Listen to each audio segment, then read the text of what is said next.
Sosialisasi yang minim dinilai menjadi salah satu alasan banyaknya pro dan kontra iuran tapera. Ya, lantas yang juga menjadi pertanyaan tentunya rumah seperti apa yang kira-kira bisa didapat dari potongan 3% gaji pekerja. Kita diskusi. Dengan kemarahan ini saya pikir saya nyesel betul. Ya. Saya nggak legewo lah. Setelah banyak diprotes, implementasi iuran tabungan perumahan rakyat atau tapera akhirnya ditunda. Sosialisasi yang minim dinilai menjadi salah satu alasan banyaknya pro dan kontra dalam iuran tapera.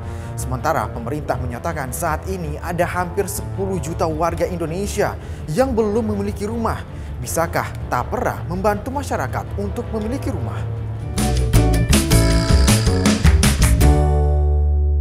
Protes iuran tapera masih terjadi di beberapa daerah. Buruh berunjuk rasa menolak kebijakan yang memotong penghasilan mereka. Menurut buruh, tidak ada jaminan jika iuran tapera akan mudah mendapatkan rumah yang layak huni. 2,5% kita dipotong. Setelah 50 tahun, 2,5% saja buruh kota Semarang itu hanya mendapatkan 48 juta. Ngawurnya, setelah kita PHK 58 tahun, 50 tahun lagi, mesti dapatnya dapat rumah nggak mungkin. 50 tahun, harga rumah 48 juta malah. Ini akal-akalan. Karena banyak menuai protes, Menteri PUPR dan Menteri Keuangan sepakat menunda implementasi tapera. Sebetulnya itu kan dari 2016 undang-undangnya. Kemudian kami dengan Bu Menteri Keuangan agar dipupuk dulu kredibilitasnya. Ini masalah trust. Ya, ini masalah trust. Sehingga kita undur ini sudah sampai 2027. Menurut saya pribadi, kalau memang ini belum siap, kenapa kita harus tergesa-gesa?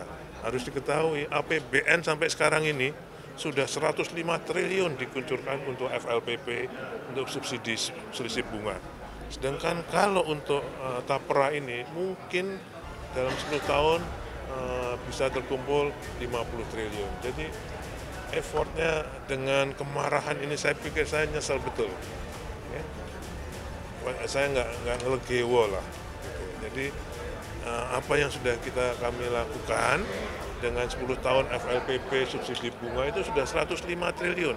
Itu pun menarik uang berapa? 300-an lebih ya. Outstandingnya Pak? Outstandingnya ya. Jadi kalau misalnya ada usulan, apalagi DPR misalnya, Ketua MPR untuk diundur, menurut saya sudah kontak dengan Bu Menteri Keuangan juga kita akan ikut. Yang terbaru, Menteri PUPR Basuki Hadimulyono bilang tapera tetap berlaku di tahun 2027. Sosialisasi ke publik dan ke stakeholder dinilai masih minim. Jadi tidak heran jika banyak protes dari buruh ke pemerintah. Keputusan untuk menunda saya rasa adalah keputusan yang bijak. Ada beberapa hal. Pertama, karena nampaknya ketika kebijakan ini didesain, disusun, itu proses komunikasi dengan stakeholders itu masih belum ideal. Buktinya para pengusaha, termasuk Apindo, kemudian karyawan, kemudian buruh merasa tidak terinform. Itu satu hal, sehingga perlu waktu lebih untuk mengkomunikasikan. Yang kedua, timingnya ini kan sedang serba sulit semuanya. Ketika kemudian ada tambahan potongan 3%, ini pasti akan mengundang kontroversi dan protes dari masyarakat. Yang ketiga, kita juga harus melihat ini kan dalam proses transisi dari pemerintah Pak Jokowi ke pemerintah Pak Prabowo. Ideal sekali jika ditunda sehingga pemerintah mendatang itu punya peran untuk menentukan modifikasi terbaik terkait tapera ini seperti apa. Karena pada prinsipnya nanti yang menjalankan kan pemerintah mendatang. Badan Pengelola Tapera juga mengatakan perlu ada kepercayaan publik ke BP Tapera agar tata kelola tapera dipercaya masyarakat. Kalau kami dinyatakan telah siap oleh pemerintah, oleh komite untuk memulai collection baru, ya pasti nanti akan ada proses sosialisasi juga. Apa yang menjadi dasar pungutan gitu kan? Apakah gaji pokok dari pekerja yang berterima upah, atau dari take home pay, atau dari apa, itu kan masih diskursus-diskursus yang panjang itu. Tapi PR-nya untuk membenahi tata kelola dalam rangka membangun trust BP Tapera ke masyarakat, itu harus dibangun dulu. Nah, salah satu alasan pemerintah mewajibkan tapera karena adanya backlog perumahan. Backlog rumah adalah kondisi kesenjangan antara jumlah rumah terbangun dan jumlah yang dibutuhkan. Singkatnya, backlog rumah berarti krisis kebutuhan akan kepemilikan rumah. Pemerintah menyebut data dari BPS mencatat 9,9 juta warga Indonesia belum memiliki rumah.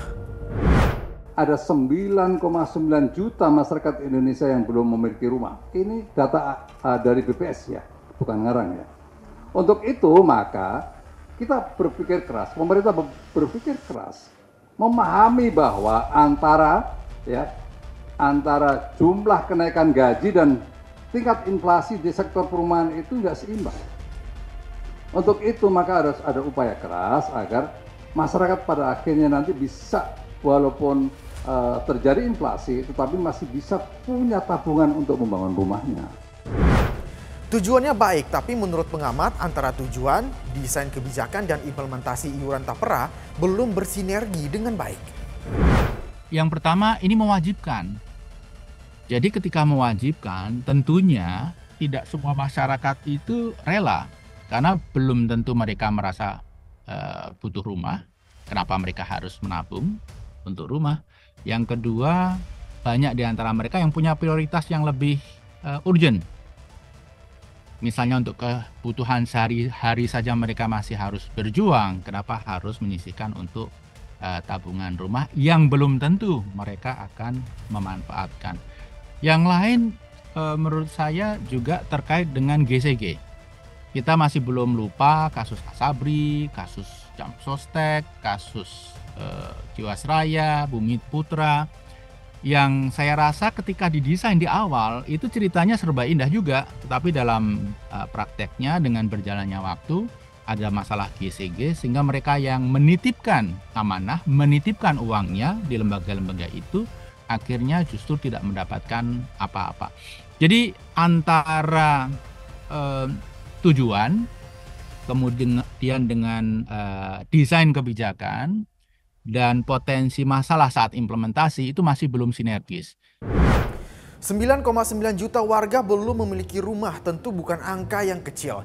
Pemerintah harus mencari cara agar setiap warga punya rumah yang layak.